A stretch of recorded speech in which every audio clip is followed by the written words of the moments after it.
cuyo principal exponente es la cefocitina, y esta cefocitina,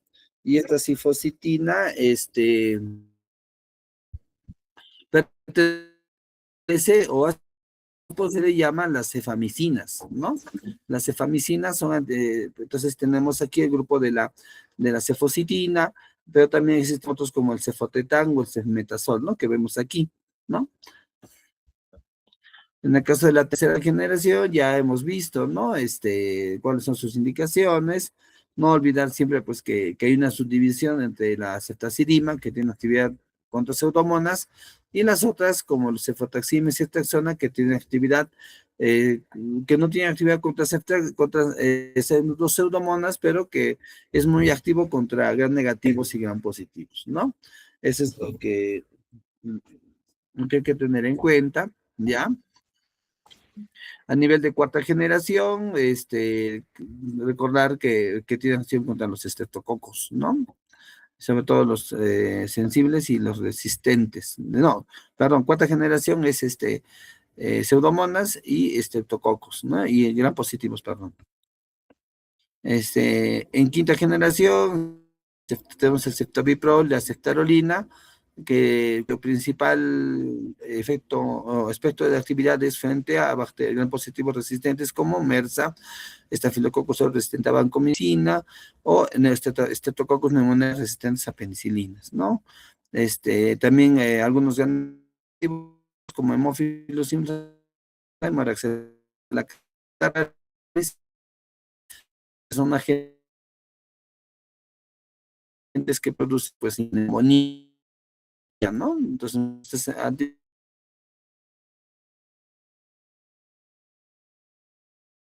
asumidos contra factores de neumonía.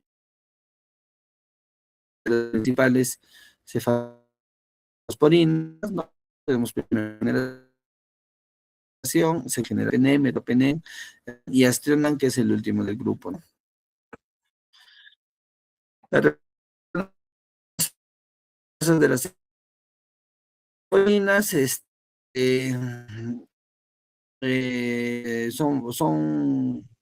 son bajas, ¿no? En un 2%, ¿no? A veces son las anafilaxis, las urticarias, ¿no? Las tardías, dermatitis, penicilinas que pueden presentar exurtos con cefalosporinas, ¿no? Siempre es importante el antecedente para poder determinar el tipo de alergia, si lo vamos a usar o no. Generalmente, si tu paciente tenía un cuadro de alergia severa, digamos, eso sí se tiene que aclarar en la anamnesis, ¿no? Si es historia clínica, si el paciente tuvo una alergia severa tipo edema angineurótico, dificultad respiratoria o shock, no se recomendaría usar, pues, cefalosporinas, ¿no? Porque va a haber una chance de que este paciente pueda tener nuevo este efecto. Pero si la reacción alérgica fue algo leve, fue sarpullido, dermatitis, ¿no? En ese caso, sí se podría usar, ¿no? Podría que sea una reacción leve, ¿no? Y no se espera que, el peor de los casos es que se repita nomás este tipo de fenómeno alérgico, ¿no? No que haga una urticaria, una anafilaxis, ¿no? Por ejemplo, ¿no?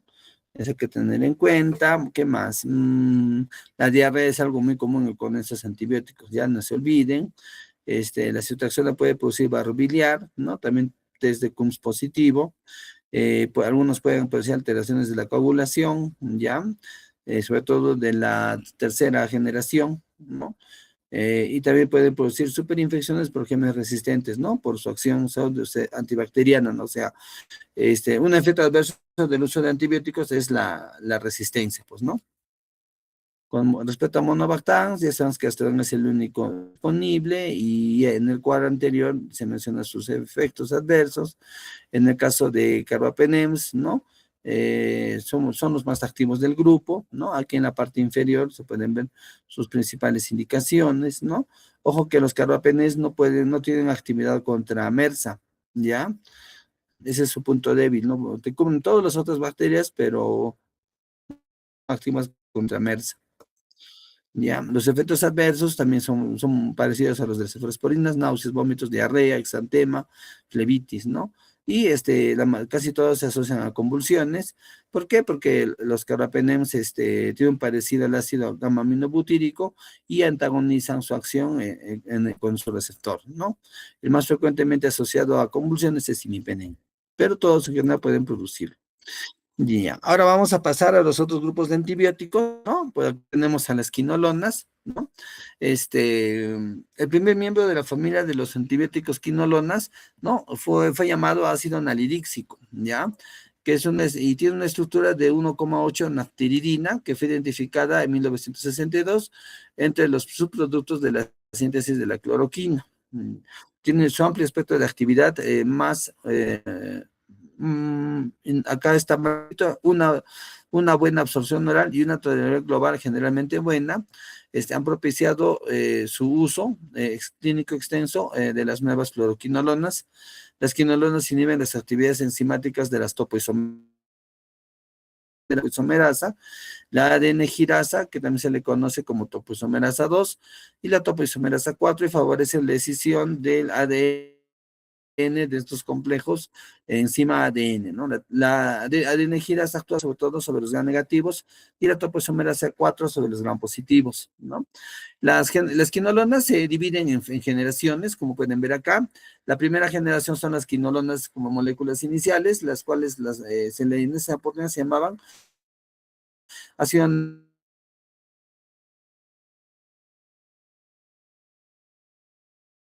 era contra gram negativos, pero un poco restringidos, sobre todo enterobacterias, ¿no? Luego viene la adición de una molécula de flúor, hace que se optimice el efecto de las fluoroquinolonas, y esta se da a partir de la segunda generación con la introducción del ciprofloxacino, ¿no? Que hasta la fecha es uno de los antibióticos que más se puede usar, ¿no? Porque si ustedes van a una farmacia, tienen alguna molestia, muchas veces el farmacéutico les va a prescribir el ciprofloxacino. Fluoxacino actualmente ya tiene pocos usos, ya no se usa mucho, y el fluoxacino también no se usa generalmente, ¿no? En el caso de Cipro, tiene una cobertura contra enterogram negativos, ¿no? Las enterobacterias, también cubre pseudomonas, es el más activo contra pseudomonas de todo el grupo de las fluoroquinolonas, ¿no? También actúa contra cocos gram negativos, Neisseria, Moraxella catarralis, contra gram positivos como Staphylococcus aureus, Staphylococcus epidermidis, pero no contra los resistentes. Otros contra Cinetobacter, Estenotrophomonas, Clamidia trachomatis, Mycobacterium, ¿no? En la tercera generación aparece el levofloxacino. A partir de la tercera y cuarta generación se denominan quinolonas respiratorias, ¿no? Y en la cuarta generación tenemos moxifloxacino. ¿Cuál es la ventaja? Es que en estas generaciones se amplía el efecto contra gram positivos, sobre todo neumococo, ¿ya? En la primera generación, en la segunda generación, el pero en la tercera generación sí lo es, y también contra patógenos adquiridos, ¿ya? Te cubre todos los gram negativos. Tú puedes tratar un levofloxacino, sí, puedes tratar una infusión por salmonela con levofloxacino también, ¿no? Porque es una enterobacteria. Pero su uso sobre todo está más adecuadamente indicado en el contexto de infecciones respiratorias por el espectro ampliado que poseen. En el caso de moxifloxacino, el espectro de acción es muy parecido a la tercera generación, solo que se agrega la infección contra anaerobios, ¿no? Pueden ver acá, ¿no? Anaerobios como Clostridium bacteroides, gram positivos también incluyen las cepas de Streptococcus pneumoniae resistentes a penicilina, Staphylococcus aureus, pero los sensibles, ¿no? Y también es activo contra Mycobacterium tuberculosis, ¿no? Ustedes saben, el levofloxacino y moxifloxacino son pues elementos fundamentales en el tratamiento de tuberculosis, de segunda línea de tuberculosis, sobre todo tuberculosis resistente, ¿no? Entonces no se olviden eso. ¿En qué utilizamos ciprofloxacino, no? Se utiliza para tratar infecciones del tracto urinario, prostatitis bacteriana crónica, gonorrea cervical y ureteral no complicada, solo si se sabe que las cepas infectadas son sensibles, eso es previo en cultivo. Infecciones intraabdominales complicadas, podemos utilizar en apendicitis, peritonitis, colangitis, diarrea bacteriana, fiebre tifoidea, sinusitis bacteriana, infecciones del aparato respiratorio inferior, cuando estas no estén producidas por Streptococcus pneumoniae, porque ya dijimos que no tiene buena actividad contra este germen. Carbunco por inhalación, infecciones de la piel y las estructuras cutáneas, infecciones óseas y articulares, ¿no? Es un antibiótico que las quinolonas tienen buena penetrancia en estos tejidos de hueso, músculos, ¿ya? Incluso son más ventajosos que los betalactámicos, ¿no? Pero el principal problema con Cipra es la resistencia, ¿no? Porque su uso masivo facilita la... Entonces, no, generalmente, lo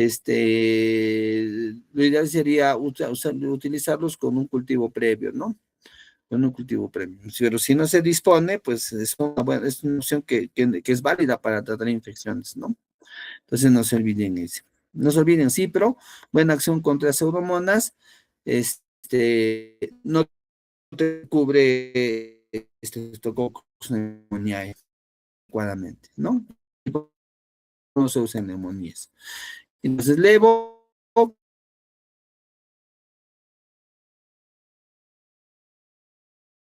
complicadas y no complicadas de la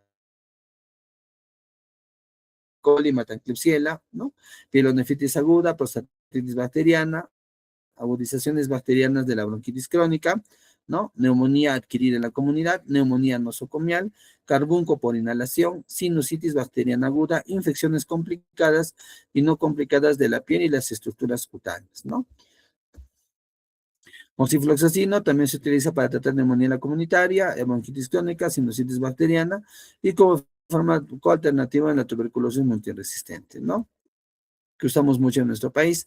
Entonces, este efecto contra tuberculosis, tanto de levo como de moxifloxacino, no nos permite a nosotros utilizarlo de manera libre, porque debemos tener mucho cuidado en usarlo en el contexto de infecciones respiratorias.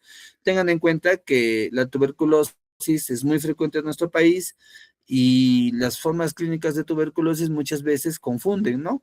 Se pueden parecer a neumonías comunitarias, a infecciones respiratorias inicialmente, ¿no? Tú le vas a dar levo, moxifloxacino, puede que haya una mejoría inicial, ¿no? Y luego, y como monoterapia, y luego el paciente va a recaer. Entonces, hemos visto casos parecidos, ¿no? De que neumonías se trataban con levo y al final resultaban siendo tuberculosis, ¿no? Entonces, la sugerencia, sobre todo esto hemos visto en zonas de muchos casos, ¿no? De alta prevalencia de tuberculosis, como en Lima, ¿no? En Lima hay mucha tuberculosis y en ciudades de la costa, y por eso es que la posición de los neumólogos y de los infectólogos es no usar estos medicamentos en forma muy rutinaria, ¿no? Casos muy puntuales, digamos, el paciente ya no tiene cultivos negativos, no es tuberculosis por el patrón radiológico, o le has hecho una broncofibra y no sale negativo para tuberculosis, y entonces se podría considerar como tratamiento, ¿no?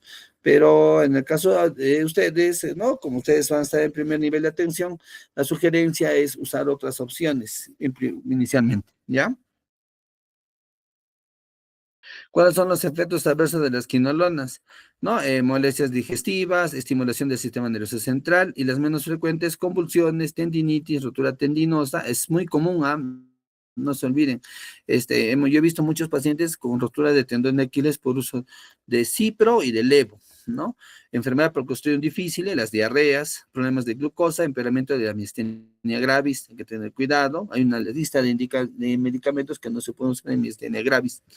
Contraindicaciones, alergia previa a quinolonas, y eso sería con respecto a quinolonas. Con respecto a aminoglucósidos, ¿no? Son parte esencial del arsenal bacteriano desde la década de los 40, ¿no? Cuando el cribado sistemático de actinomicetos del suelo para la elaboración de medicina, por una especie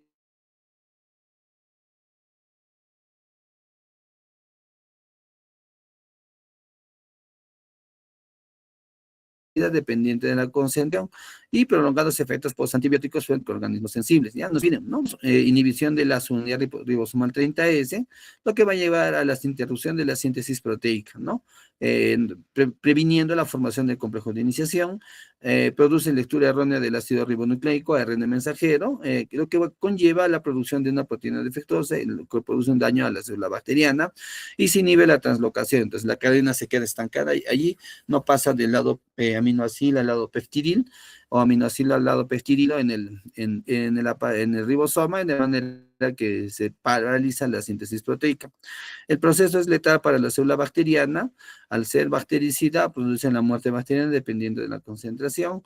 El efecto postantibiótico que permite el crecimiento bacteriano, ¿no? Ya sabemos que estos antibióticos que se utilizan, usamos todos, obviamente, básicamente en los hospitales van a encontrar dos, amikacina y gentamicina, como pueden ver acá, ¿ya?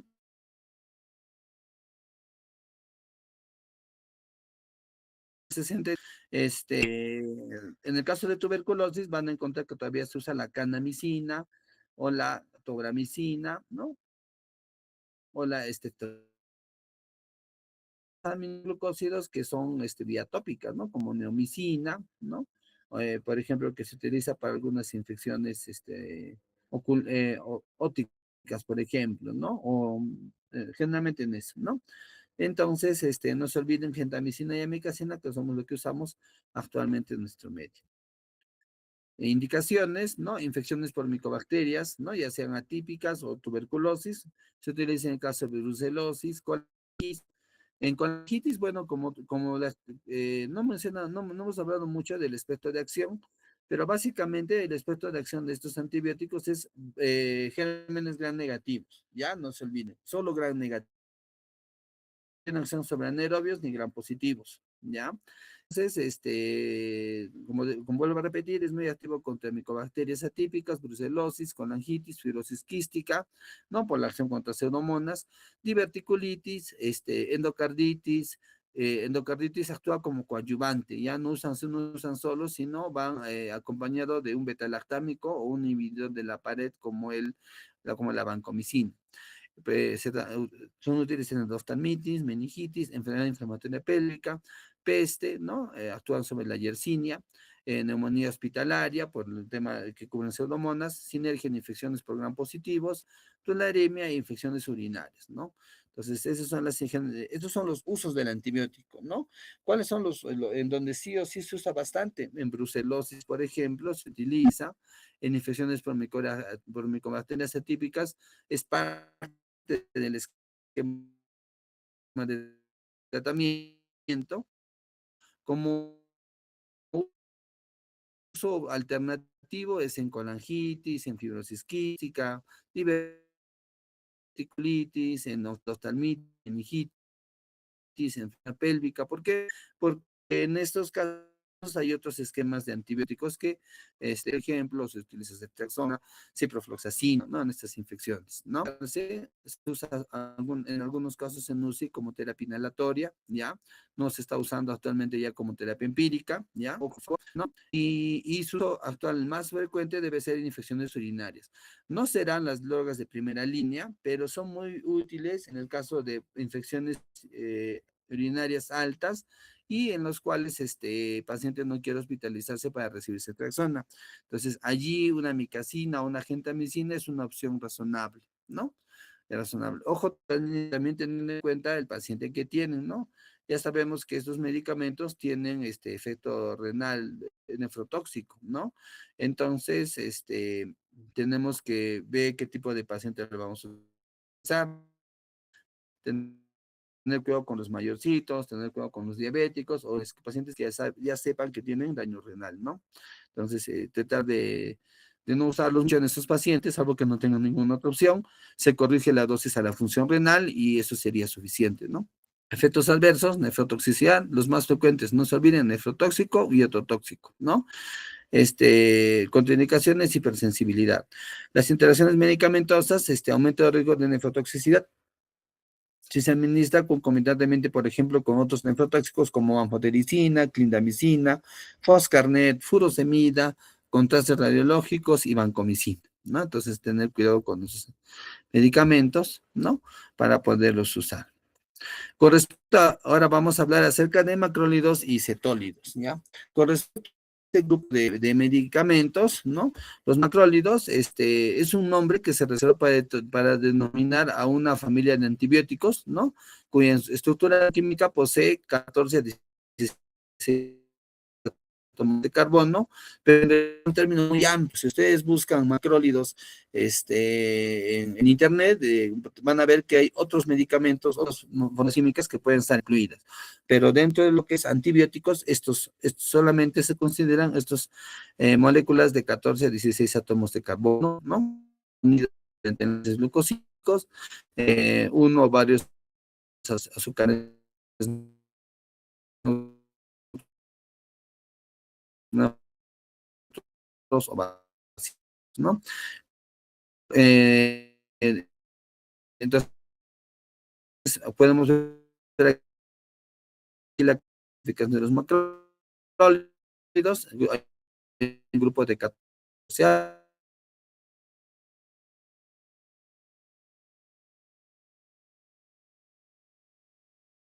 en las gestantes, ¿no? Es su única indicación actual, ¿no? En ketólidos tenemos eritromicina, ¿no? Que ya actualmente no se usa mucho en la práctica clínica. De acuerdo a la farmacocinética, vean que estos medicamentos tienen una biodisponibilidad más o menos alta, ¿no? La eritromicina 60%, acito es 40%, y eritromicina es más bajo 30%. ¿Qué es lo que nos interesa estos antibióticos? Es el volumen de distribución, ¿ya? El volumen de distribución es un parámetro farmacocinético que nos permite ver la expansión de la droga en el organismo. Entonces, los que tienen distribución son claritromicina, acitromicina, ¿no? Vean, 2,5, 3,5 litros por kilo y 23 litros por kilo. ¿Y qué significa esto? Significa que cuando tú usas el antibiótico, ese antibiótico rápidamente difunde a los tejidos, ¿no? Son antibióticos que actúan a nivel celular, entonces rápidamente actúan, ingresan a las células, ¿no?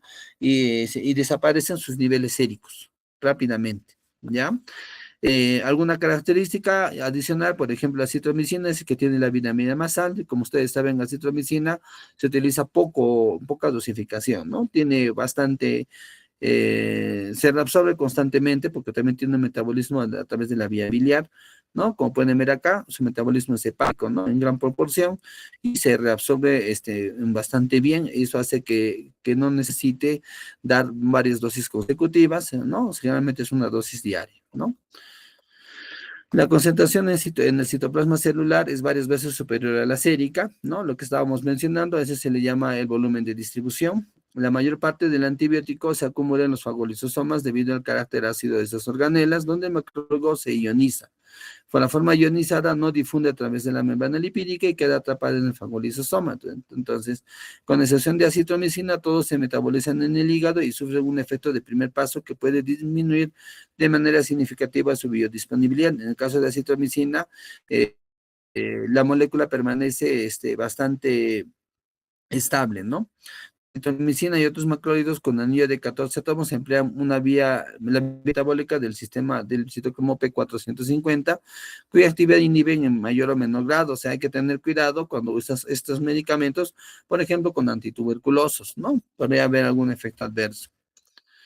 Ya mencionamos todas estas moléculas se metabolizan en el hígado a través del citocromo 3,4-A y pueden bloquear parcialmente la actividad de esta, ¿no? Interfiriendo con otros fármacos. Hay muy poca excreción renal, alcanzan concentraciones elevadas en el citoplasma celular, pero no difunden al líquido cefalorraquídeo, ese es un punto bajo, ¿no? Por ejemplo, beta-lactámicos difunden muy bien el líquido cefalorraquídeo, pero cuando está inflado, con las concentraciones bajas clonas, no difunde adecuadamente, ¿no? Aminoglucósidos tampoco difunden en gran medida, ¿no? Por eso es que no están en las guías como Lo que estamos viendo ahora en macrólidos tampoco, ¿no? Se incluyen en la categoría de fármacos empleables durante el embarazo, son bastante seguros, se eliminan por vía biliar en forma de metabolitos y producto activo, ¿no? Entonces, para la circulación enteropática, algunos pueden volver a reactivar, ¿cómo se dice? Reingresar al organismo, ¿no? O reabsorberse. El espectro de acción actúan contra microorganismos gram positivos, cocos como bacilos, ¿no? En cocos no te cubre el MRSA ni los enterococos, o sea, estrepto y estáfilos sensibles, ¿no? Son los que son susceptibles. Y en bacilos gram positivos pues, tienen acción contra Clostridium perfringens, Propionibacterium agnes, Corynebacterium diphtheriae, Bacillus anthracis y Listeria, ¿no? Es una opción al tratamiento, aunque la primera línea, por ejemplo, en muchas de esas infecciones sea ampicilina, ¿no? Por ejemplo, cubren algunos microorganismos gram negativos como Moraxella, Bordetella pertussis, Campylobacter jejuni, Neisseria, Haemophilus ducreyi, Gardnerella vaginalis. Por ejemplo, en el caso de Moraxella es una causa de neumonía en niños. Bordetella pertussis es la tos convulsiva, tosferina, ¿no? Campylobacter jejuni es una bacteria que produce diarreas y que está asociada al síndrome de Guillain-Barré, ¿no? Neisseria, ya saben, ¿no? Existen Neisseria meningitis y Neisseria gonorrhoeae, que pueden ser susceptibles a esos antibióticos. Haemophilus ducreyi es un gran negativo que produce el chancro, ¿no? Y Gardnerella vaginalis, que está asociada a la vaginosis bacteriana, ¿no? Microorganismos de crecimiento intracelular o extracelular, aquí tenemos los atípicos, ¿no? Mycoplasma pneumoniae, clamidia, legionela, borrelia, coxiela, ¿no? Algunos protozoarios también son susceptibles a macrólidos, ¿no? Por ejemplo, Toxoplasma, Cryptosporidium o Plasmodium, ¿no? Es cierto, sí, organismos anaerobios como bacteroides, bacteriana, la difusión del macrólido. Por lo tanto, no vamos a pegar vacilos negativos ni infecciones intraabdominales, ¿ya? Tengan en cuenta eso. La eritromicina es el macrólido más activo contra Mycobacterium avium, que es un micobacterio atípico, ¿no? Y el Helicobacter pylori, ya, no se olviden, se usa mucho en las infecciones, o se usaba mucho en las infecciones por el Helicobacter pylori, ¿no? Ahora actualmente se están encontrando cepas resistentes, lo que está disminuyendo su uso. Acitromicina es más activa contra microorganismos gram negativos, incluido Vibrio cholerae, Campylobacter, Neisseria, Moraxella, influenza, Brucella, Pasturella, ¿no? Y algunas enterobacterias. Es bactericida frente a Legionela. Como tiene un espectro mucho más amplio contra muchas bacterias que producen neumonía, entonces es un medicamento que se puede utilizar en casos de neumonía no complicada, ¿ya? Neumonía comunitaria, ¿no? Puede usarse, ¿ya? La eficacia de acitromicina es superior al del resto de los macrólidos en infecciones producidas por microorganismos de crecimiento intracelular, ¿no? Sobre todo los atípicos, no se olviden. ¿Cuáles son atípicos? Atípicos, clamidia y ¿cómo se llama el otro? Micoplasmas, ¿ya? No se olviden, clamidias, micoplasmas, ¿ya? La eritromicina es más activa que eritromicina, los gram positivos y citromicina con negativos. Los neumococos, la mayoría de los estreptococos son mecanismos son sensibles al telitromicina, ¿no? Lo van a mecánico de la R50S, ya no se olviden. Tanto los macrólidos como los cetólidos, proteína del ribosoma, ¿no? Entonces ahí se paraliza la síntesis proteica. También tienen cierto efecto antiinflamatorio, ¿ya? Independiente de su actividad antimicrobiana.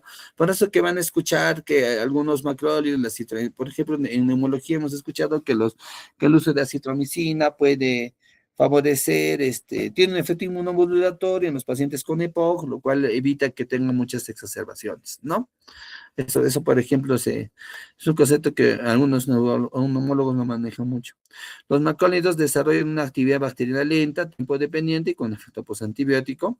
La actividad se considera bacteriostática frente a la mayoría de microorganismos, sin embargo, bajo ciertas condiciones, como Streptococcus pyogenes y Pneumoniae, pueden comportarse como bactericidas, sobre todo cuando están en fase de crecimiento logarítmico, o sea, cuando están en una replicación intensiva, ¿no?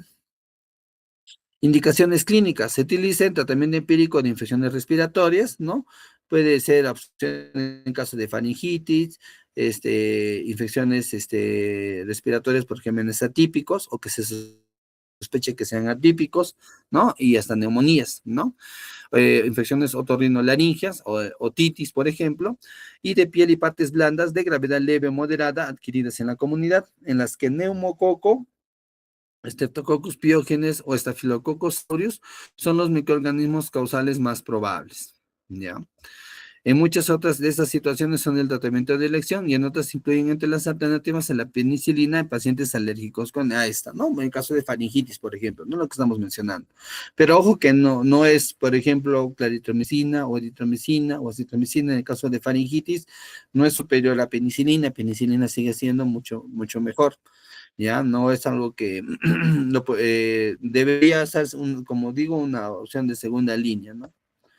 En infecciones respiratorias, ¿no? En bronquitis agudas, en caso de etiología bacteriana, ¿no? Infección por micoplasmas, bordetela, clamidia pneumoniae, pueden prescribirse un macrólido, faringitis aguda de etiología estreptocócica, en caso de alergia a betalactámicos, ¿no? Ya estamos mencionando que piógenes puede ser resistente a macrólidos. En otitis media aguda, los macrólidos son una alternativa a la amoxicilina. En sinusitis y exacerbaciones de bronquitis crónica se consideran alternativas a amoxiclavulánico y fluoroquinolonas. En neumonía activa en la comunidad, como monoterapia con un macrólido, tratamiento ambulatorio o asociando un beta-lactámico, amoxiclavulánico, una cefalospenia de tercera generación en tratamiento hospitalario, ¿no? En otras infecciones se ha usado macrólidos en acné, por ejemplo, o en eritrasma, ¿no? O también en pautas de prevención de fiebre reumática como medida de prevención de la cirugía colorectal, ¿no? En caso de alergia, siempre teniendo en cuenta alergia a penicilinas, ¿no? Claritromicina se asocia con amoxicilina metronidazol y con un inhibidor de la bomba de protones para erradicar el Helicobacter pylori, ¿no? Bueno, inicialmente la tasa de erradicación era cercana al 90%, pero la resistencia antimicrobiana hace que haya bajado. Acitromicina en dosis únicas se ha utilizado en ITS, uretitis y cervicitis por clamidia, ¿ya? No se olviden. En el caso de uretitis gonocócica, eliminan Neisseria gonorrea en más del 90% con una dosis de 2 gramos. El resultado es similar al obtenido con ceftriaxona, pero hasta el 35% de pacientes presentan molestias gastrointestinales. O sea, le das una dosis bien alta, pero una sola dosis, y puedes erradicar también Neisseria. Asimismo, una dosis de 2 gramos se ha empleado con éxito en el tratamiento de la sífilis precoz, primer año tras el contagio. Aquí tenemos la dosificación, los intervalos de tiempo, como ustedes saben, ¿no? De los distintos macrólidos, ¿no? Solo como referencia, ¿no? Por ejemplo, estos medicamentos no se modifican la dosis en falla renal porque no tienen metabolismo renal, ¿ya? Al igual que, al igual que que las tetraciclinas, ¿no? ¿Cuáles son los efectos adversos más importantes? Son las molestias gastrointestinales, ¿no? Van a tener mucho, cuando ustedes usen macrólidos, o cuando los usan, van a ver que los pacientes van a venir con mucho problema de gastritis, ¿ya? Sobre todo con eritromicina, también claritromicina, acito es el que menos da problemas gastrointestinales.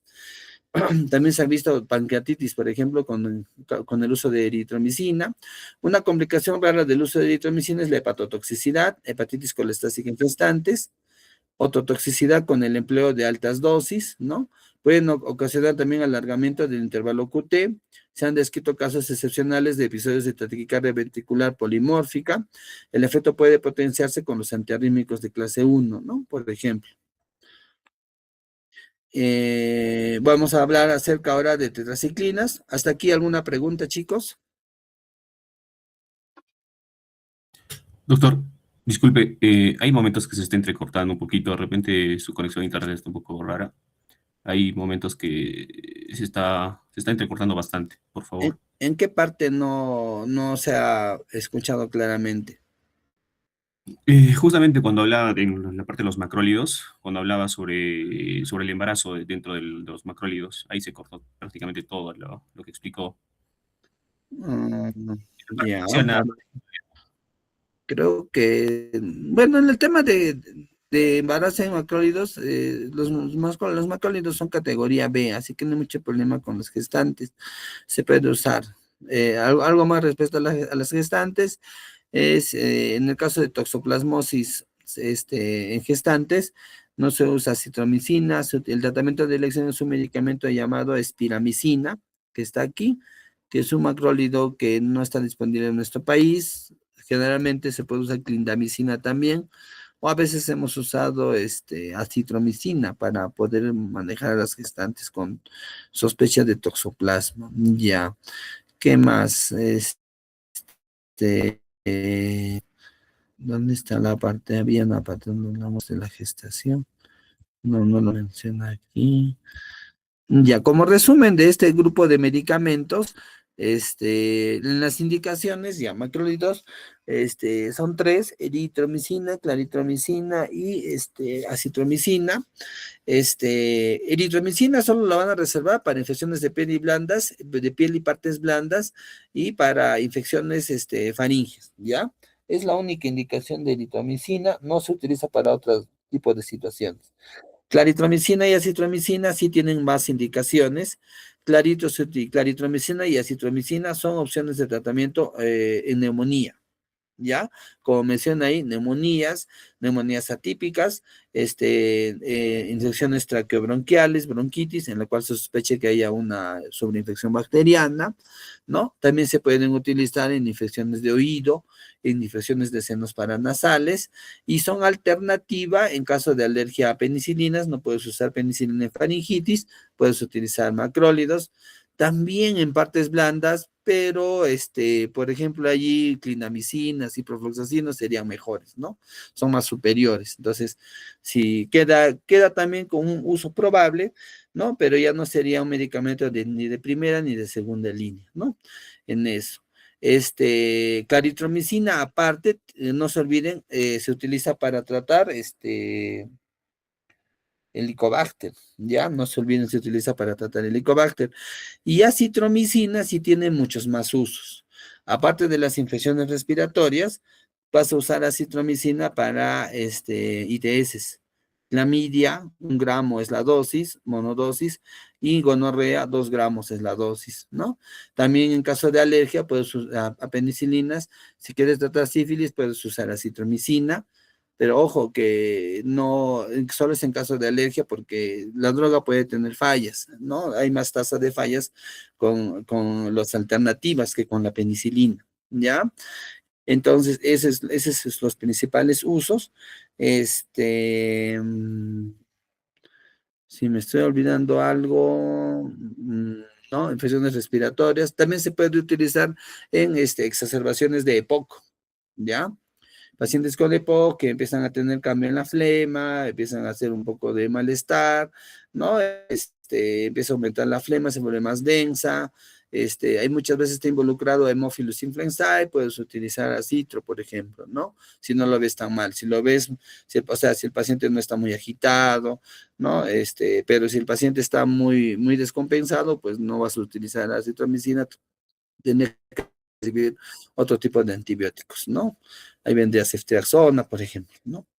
Ya, este, en gestantes, como dice acá, eritromicina puede producir hepatotoxicidad o hepatitis colestática, que es un efecto raro, ¿no? Como pueden ver acá. ¿Ya? Y también puede producir alargamiento del intervalo QT, ¿ya? Entonces, con respecto a macrólidos, creo que esas serían las indicaciones más importantes. Los efectos adversos, no se olviden efectos gastrointestinales, que es lo más frecuente que tienen, ¿ya? La dosificación, bueno, eso ya lo van a encontrar en varios libros, así que no es necesario que lo tengamos que estar repasando constantemente, ¿no? Creo que ahí nomás. ¿Alguna otra duda, chicos? Creo que yo le he tratado de resumir un poco las indicaciones para que sea más entendible. Sí, doctor, gracias. Ya. De aminoglucósidos quedó algo que no se entendía.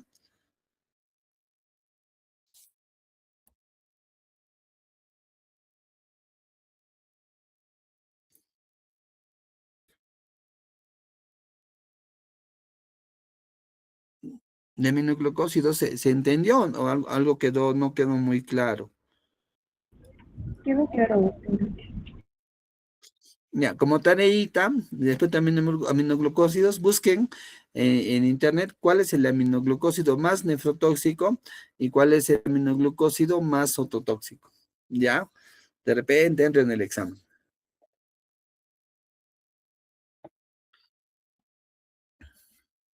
Gracias, doctor, ya está bien. Ya les estoy indicando, ¿ya? Porque a veces salen preguntar eso hasta en el residentado. Ya. Entonces, con respecto a las tetraciclinas, ya vamos a acabar, chicos, ánimo. Las tetraciclinas, también son otro grupo de antibióticos que usamos mucho, ¿no? Constituyen una familia de productos naturales, clortetraciclina, oxitetraciclina, tetraciclina, demeclociclina y semisintéticos, ¿no? La doxi, minociclina y tetraciclina. Pero como ustedes verán, nosotros utilizamos más los sintéticos, ¿no? Doxiciclina, los que han hecho la rotación conmigo han visto por ahí que he empleado tigiciclina, ¿no? Son derivados de streptomices y también actúan inhibiendo a la subunidad 30S del ribosoma bacteriano. Ya no se olviden eso. Entonces, para repasar, ¿quiénes inhiben la subunidad 30S de las bacterias? Tetraciclinas y aminoglucósidos. ¿Y quiénes inhiben la subunidad 50S? Macrólidos, cloranfenicol, lincosamidas, clindamicina y linesolid. Son 4, ¿ya? Los 4 más comunes, porque pues, hay más. Son agentes básicamente bacteriostáticos con actividad frente a una gran variedad de microorganismos. También son bastante útiles, ¿no? Ven, aquí está la estructura química de las tetraciclinas, ¿no? Es como referencia nada más. Y podemos ver acá las generaciones, ¿no? Actualmente no utilizamos mucho ya las de primera generación, pues van a haber algunos ungüentos oftálmicos que tienen clortetraciclina y en algunas farmacias todavía van a encontrar tetraciclina. No lo usamos actualmente. Actualmente nos tenemos quedado con los de segunda generación, doxiciclina y minociclina, ¿ya? Y una tercera generación que aparecieron otros medicamentos como las glicilciclinas, que es la tigecyclina, que es muy potente, o mejor, perdón, que es muy, que es de muy amplio espectro y que actúa sobre bacterias resistentes, ¿no? Pero no tampoco llega a ser una droga superior, pues, a los carbapenems, por ejemplo, ¿no? Farmacocinética, primera y segunda generación, se administran por vía oral intravenosa, doxiciclina y minociclina se absorben mejor por vía oral. Esto es algo muy importante porque casi no hay doxiciclina y minociclina endovenoso, ¿ya? Por ahí creo que en algunos países de Europa. El hierro y otros medicamentos o compuestos que forman complejos quelantes o aumentan el pH del estómago, como el calcio, aluminio, bismuto, magnesio, interfieren en su absorción, difunden ampliamente en todos los tejidos y líquidos por su gran liposolubilidad, en particular las de acción larga. La tercera generación de tigecyclina solo existe en vía endovenosa, tienen un volumen amplio de distribución, se elimina por las heces. Estos medicamentos son parecidos a los macrólidos, ¿ya? Casi igual es en quinolonas, cuando a ver, una cosa es el volumen de distribución y otra cosa es la biodisponibilidad. Me estaba olvidando explicarles. El volumen de distribución es cuando un medicamento de lo que se ingiere rápidamente se distribuye en todos los tejidos. Entonces, a mayor volumen de distribución, hay una mayor rapidez de que el medicamento penetre en los tejidos y disminuya sus concentraciones en sangre. ¿Eso es bueno para algunas infecciones? Sí, sobre todo para las infecciones por bacterias intracelulares, pero no es muy bueno para infecciones por gérmenes extracelulares, como por ejemplo estafilococos, estreptococos, E. coli, pseudomonas. ¿Por qué? Porque no combates a las bacterias en sangre, entonces la bacteria sigue ahí, ¿no? No se erradica completamente. Entonces, tiene sus ventajas y sus desventajas. Te ayuda mucho, por ejemplo, en brucelosis, tuberculosis, podría ser hasta en salmonelosis, te ayuda bien en infecciones de piel y partes blandas, que necesitas que los tejidos tengan mayor concentración, pero en neumonía, en sepsis, no es muy ventajoso, ¿no? Estamos hablando de volumen de distribución. Y el otro es la biodisponibilidad. La biodisponibilidad es la cantidad de antibiótico que se absorbe por vía oral. Hay antibióticos muy buenos, por ejemplo, los quinolonas, que casi el 100% de los que te tomas la pastilla se absorbe por el tracto gastrointestinal. Las macrólidos no son tanto así, hemos visto que la biodisponibilidad va entre 30, 40, 60%, y en el caso de tetraciclinas, la biodisponibilidad es alta, ¿no? Por eso estamos mencionando. Se absorben casi un 90-100%, o sea, de lo que es casi lo mismo que te dieran endovenoso que tú tomas la pastilla, ¿no? También se ve eso en metronidazol, por ejemplo, y en fluconazol, ¿ya? También son muy buenos medicamentos. Pero el problema hay que tener cuidado con qué cosa más hay en el estómago, ¿no? Creo que estén usando medicamentos como el omeprazol, el bismuto, que pueden interferir. Entonces, ¿cuál sería un mejor, un consejo?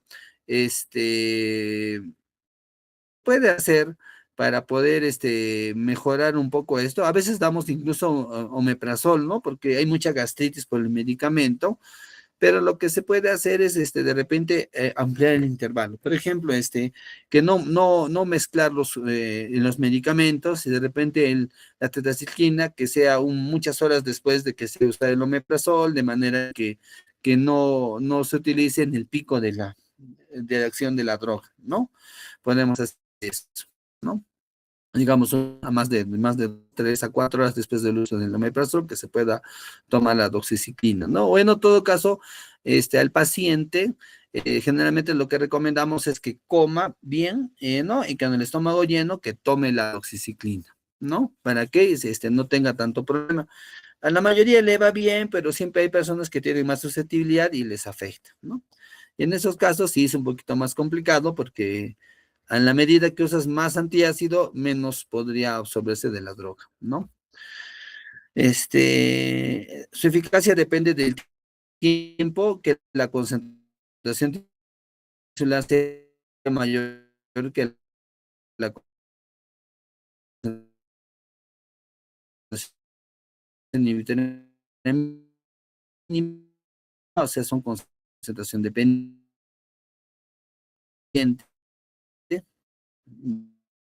¿Ya? La de elección para brucelosis. ¿Ya? ¿Ya?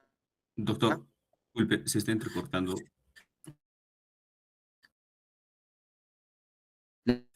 Justo el último punto. Puede combinación es altamente efectiva contra brucelosis. Con uno, ¿sí? Se sigue sí, bueno. Sí, de la anterior diapositiva, el último punto justo de la concentración inhibitoria mínima, ahí se cortó justo cuando estaba explicando. De la anterior diapositiva. ¿En qué se queda? ¿En qué nos quedamos? De esta diapositiva, la anterior, justo en el último punto, cuando estaba explicando la concentración inhibitoria mínima, ahí justo se cortó. El último punto de la anterior diapositiva. Ajá, justo, Ah, su ya, eficacia. justo. Mm,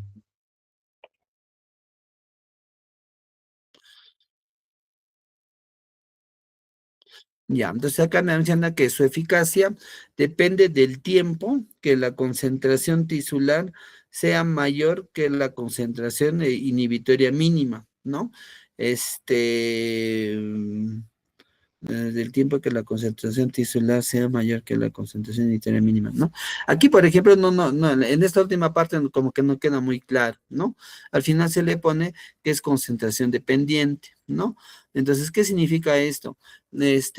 Cuando son antibióticos concentración dependiente, significa que deben de tener concentraciones altas en suero, que aseguren su efectividad, ¿ya? Entonces acá en esta parte sí habría que corregirlo porque no les está explicando claramente. Ya lo voy a revisar. Pero en todo caso, para que no tengan problemas a la hora de estudiar, considérenlo en la última parte, ¿ya? Son medicamentos concentración dependiente. Como estábamos mencionando, en infecciones por gram negativos, ¿no?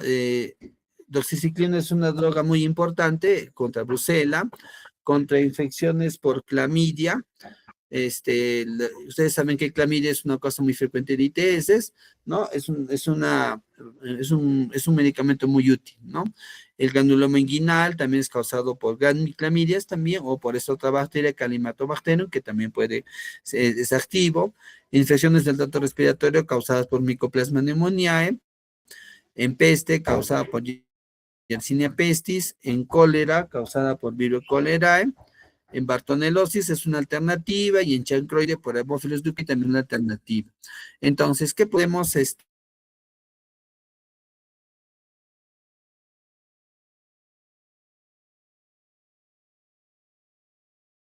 hacer? Entonces, un poquito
ya, ahora sí, creo que se cortó la conexión. ¿En qué parte se cortó la conexión? Doctor, justo estaba explicando sobre el espectro de acción. Ahí se cortó. Doctor, ¿puede volver a presentar, por favor?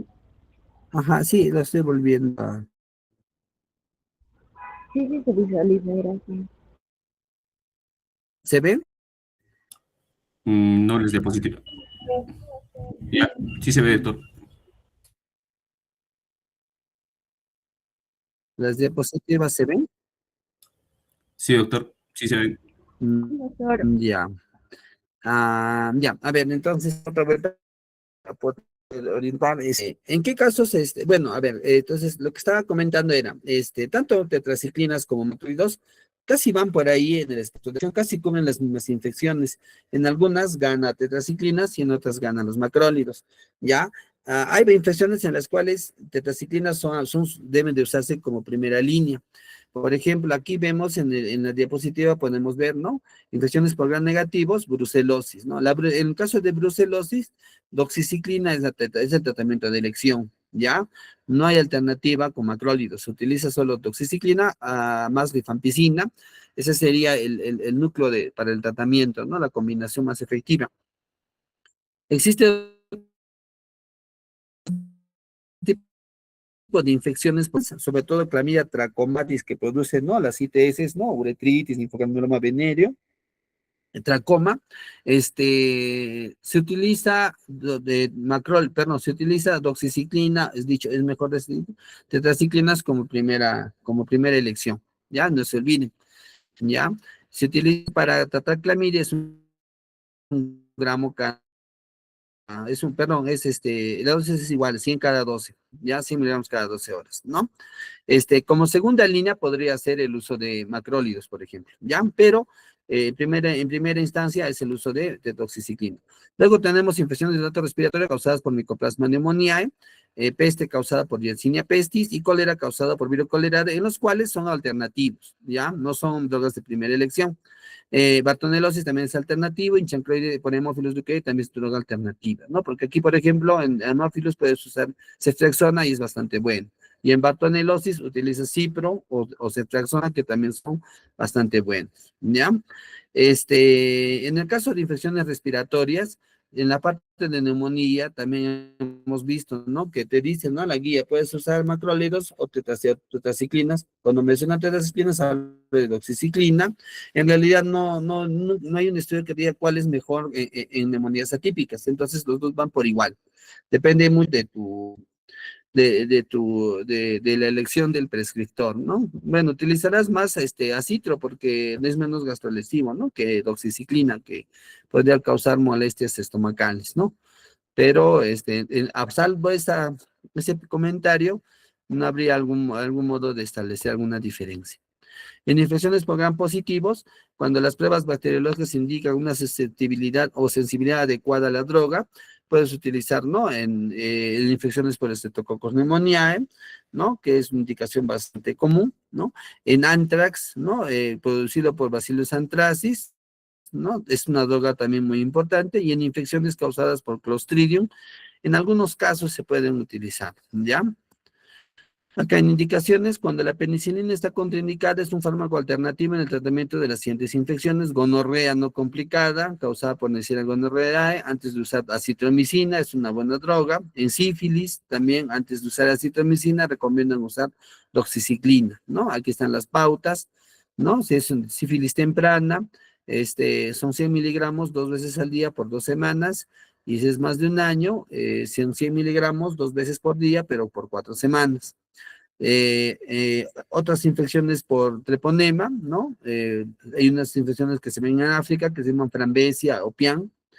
Carbunco, causado por Fusobacterium fusiformes, también puedes utilizar doxiciclina, y en actinomicosis como alternativa, ¿no? Contra actinomices israelí, que es un anaerobio, ya es un gran positivo, bacilo gran positivo, que es anaerobio.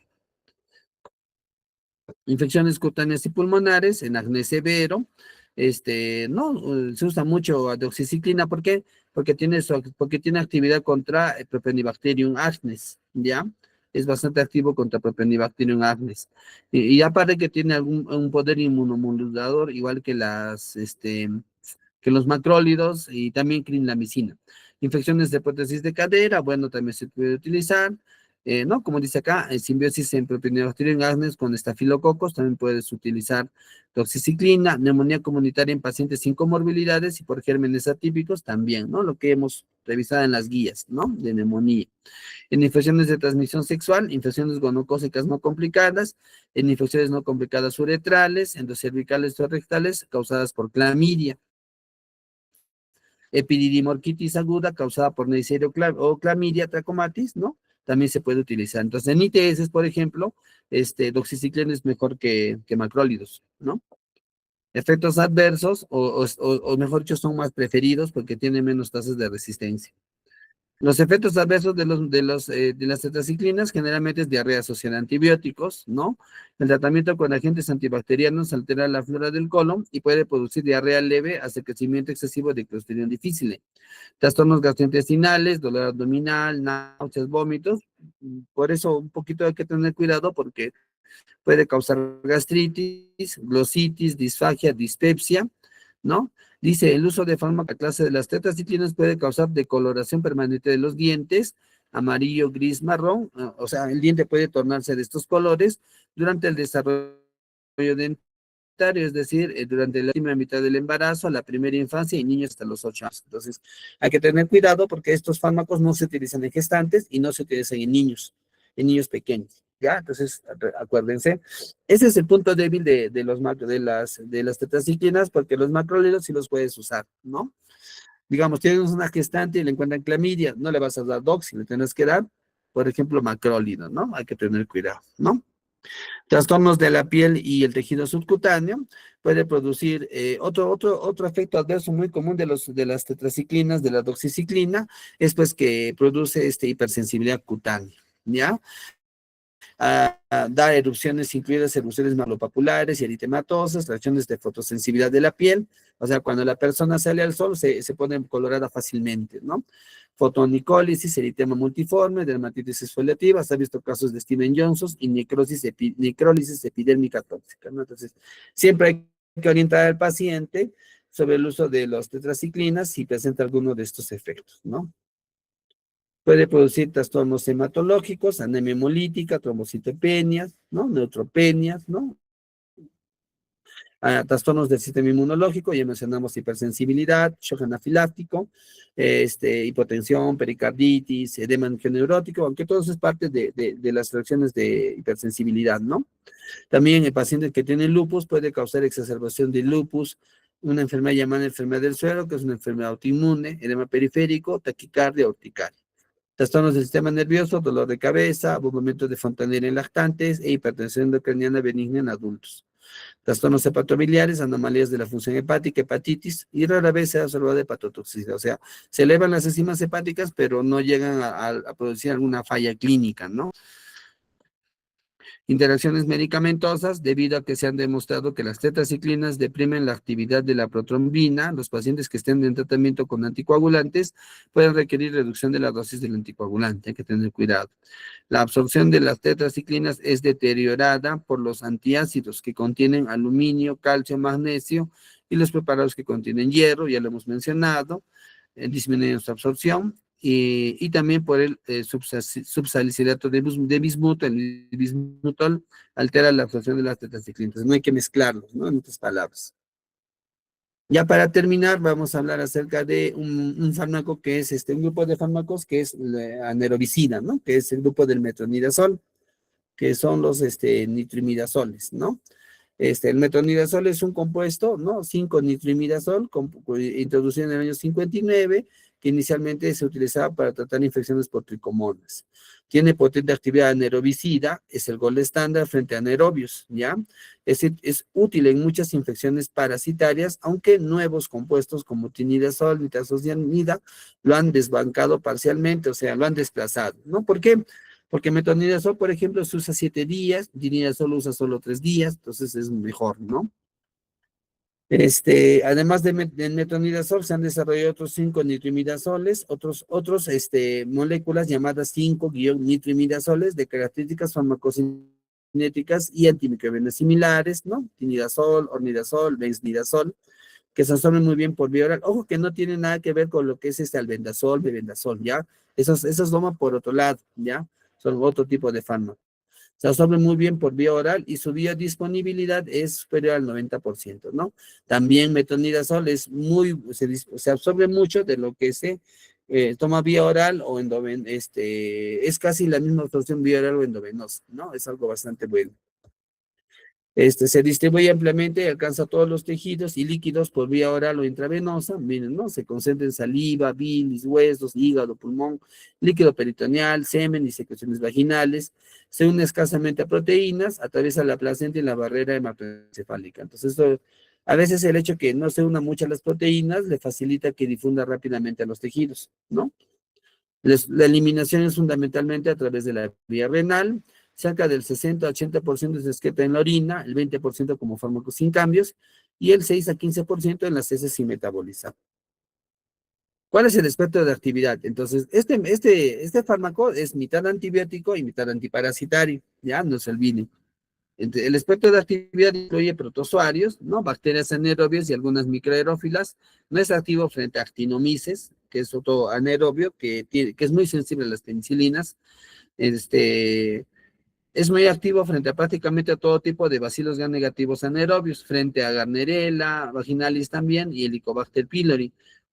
Ojo que Gardnerella vaginalis, claro, también es un gran negativo, ¿no? Y Helicobacter también, aunque no son anaerobios estrictamente. Su aspecto antiprotozoario incluye entamoeba estolítica, Giardia lamblia, Trichomonas vaginalis y Bacterium coli. Ya, aquí no es E. coli, ya es Bacterium coli. Ya, no se olviden, por favor. ¿Ya? Entonces, para recordar, activo contra gram negativos anaerobios, ¿ya? Y activo contra contra protozoarios, ¿ya? Ejerce su acción antibacteriana y antiprotozoaria por desestructuración del ADN.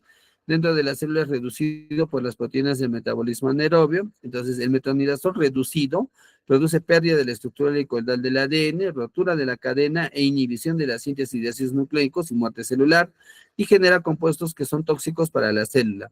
En realidad, el metronidazol no está activo. Cuando entra a la célula, se activa, ¿no? Por las enzimas de las bacterias y de los parásitos, se activa y es que alcanza su forma activa, ¿no? El hombre no tiene la capacidad de producir ese cambio en metronidazol.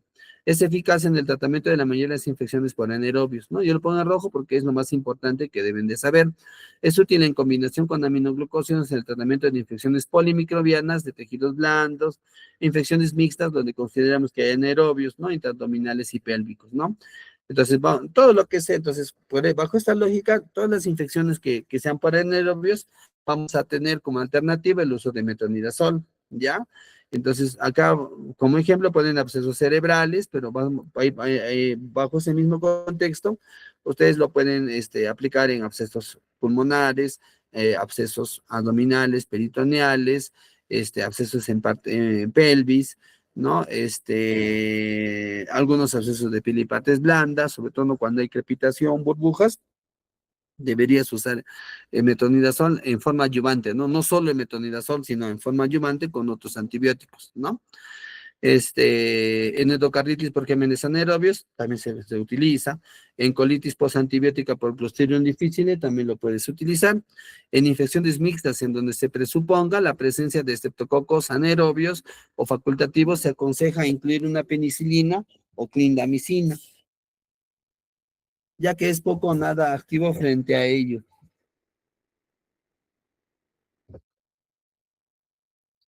Efectos adversos, ¿no? El metronidazol y los otros dos 5-nitroimidazoles comercializados son bien tolerados. Las reacciones adversas más frecuentes son náuseas y diarrea. Algo menos frecuentes son mareos, dolor de cabeza, pérdida del apetito, vómitos, dolor o calambres abdominales. Pero en realidad sí hemos tenido bastantes pacientes con problemas con metronidazol. Es una buena droga, pero lamentablemente sí tiene cierto grado de toxicidad gástrica, porque sí nos han reportado que pacientes tienen problemas al momento de consumir, tienen mucha gastritis. Sí hay que tener en cuenta eso. Por eso se les recomienda que consuman también el medicamento después de los alimentos, ¿ya? Este, También puede producir polineuritis, ¿no? Y algunos efectos sobre el sistema nervioso central, como en coordinación, ataxia, confusión, irritabilidad, depresión, insomnio, ¿no?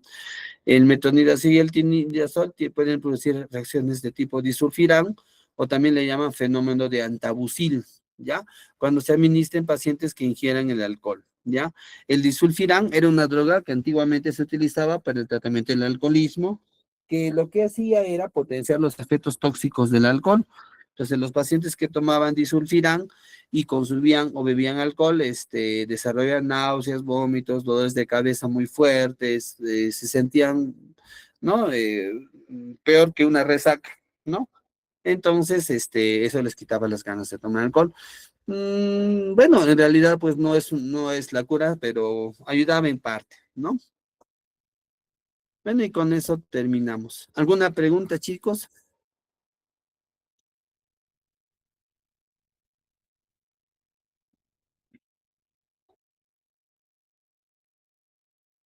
Todo claro, doctor. La última parte y todo. Gracias. Sí se ha entendido, ¿no? Ya. Entonces, hasta aquí es el examen, ¿ya? Bueno, quería avanzar virus, pero creo que no va a ser posible, ya lo vamos a dejar después para la próxima clase. Igual el de siguiente feriado, a ver, trataremos de coordinar para tratar de avanzar por lo menos una horita, ¿no? Más bien mil disculpas por las dificultades técnicas, ¿no? A veces, pues, el internet no, por ratos es bueno, por ratos es malo, ¿no? Esta vez nos ha fallado. Este, Nada más, entonces, de todos modos, cualquier duda, todo lo podemos ver en la rotación, ¿no? Alguna duda con respecto al tema, los chicos de la rotación nos lo van a hacer saber, ¿ya? ¿Y qué más? No me han pasado los temas de los seminarios. Por favor, pásenme sus exposiciones de los seminarios para preparar el examen. Bueno, son varios temas, yo lo sé, pero en cada seminario se ha tratado de enfatizar qué es lo que deben de conocer, ¿no? Eso es algo que deben de saber, ¿no? Ya se supone que ya me han grabado, también tienen el video de los seminarios, así que ahí está recalcado que es lo más importante de cada uno de los temas que se ha hecho. Ya. Ok, chicos, entonces, bueno, con eso terminamos. Que sigan teniendo, pues, unas fiestas tranquilas de reflexión, ¿ya? Este, bueno, de cualquier cosa, también con la delegada me lo hacen saber si de repente hay alguna duda, ¿no? Con respecto a los temas del examen, ¿ya? O algo respecto al examen. Creo que por la cantidad de temas, voy a tener que hacer más preguntas. A ver, voy a pensar este fin de semana a ver si me animo a hacer ya las pruebas, las preguntas del examen, ¿ya? Entonces, eso sería todo. ¿Alguna pregunta? ¿No hay dudas? Doctor, apelando a su lado religioso, tenga piedad pues en el examen, por favor. Por favor. Ya, pero el examen es en Semana Santa, así que bueno. El momento de recogimiento es justamente es. Ya, ya veré, pues si se me ocurre hacer el examen en estos días, de repente, ¿no? Pero igual no.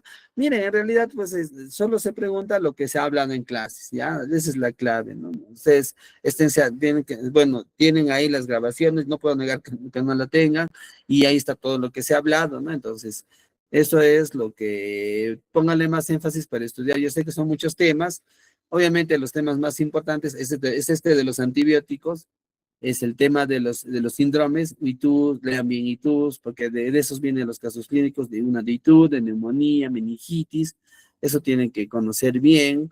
La parte de inmunidad yo creo que es general, ya la han visto en otros cursos, así que yo creo que solo es un repasito nada más, ¿no?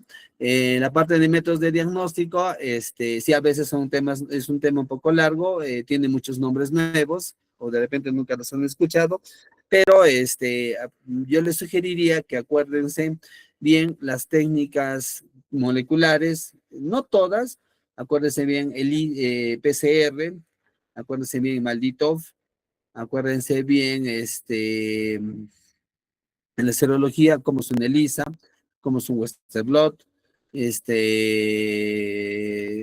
es el IFI, ¿no? Inmunofluorescencia directa e indirecta, tienen que acordarse bien qué es eso, las tinciones, por ahí puede venir una pregunta de tinciones, ¿no? ¿Para qué se utiliza YEMSA? ¿Para qué se utiliza tinta china? ¿Para qué se utiliza Ciel Nielsen? No, que es fácil, ¿no? No es nada del otro mundo, ¿no? Eso, en el tema de patogenicidad bacteriana, recuérdense los pasos, cuáles son los mecanismos por los cuales las bacterias poseen la enfermedad, pero que ese no es tanto, ¿no? No es tan relevante, ¿no? En fiebre, ¿no? Los criterios de FOD, ¿no? Cómo enfocar a un paciente con FOD, ¿no? Varía mucho de la población. En niños las infecciones son más frecuentes, en mayorcitos hay infecciones y también hay cáncer, y en jóvenes inmunológicas, por ejemplo, ¿no? Son casos importantes de FOD. ¿Qué más hemos hecho? Creo que nada más hemos hecho. Y de los seminarios, bueno, los seminarios ya repasen los videos, pues, ¿no? Ya, entonces, quedamos así, chicos. Bueno, Entonces terminamos y nos vemos pues el día, ya nos vemos el viernes, ¿no? Para el examen. Ya, ya chicos, hasta luego, no voy a dejar de compartir. Listo, muchas gracias. Gracias, Ya, doctor. nos vemos chicos, buenas Gracias, noches. doctor. Hasta Gracias, luego. doctor. Por favor, delegada, páseme la relación, pues, de los chicos. Yo le digo, para Hola, que no. no está la delegada, creo que se fue. Sí, justo ahorita creo que se fue. Yo le digo, doctor, no se preocupe. Ya, ok, gracias, hasta Ya, luego. hasta luego.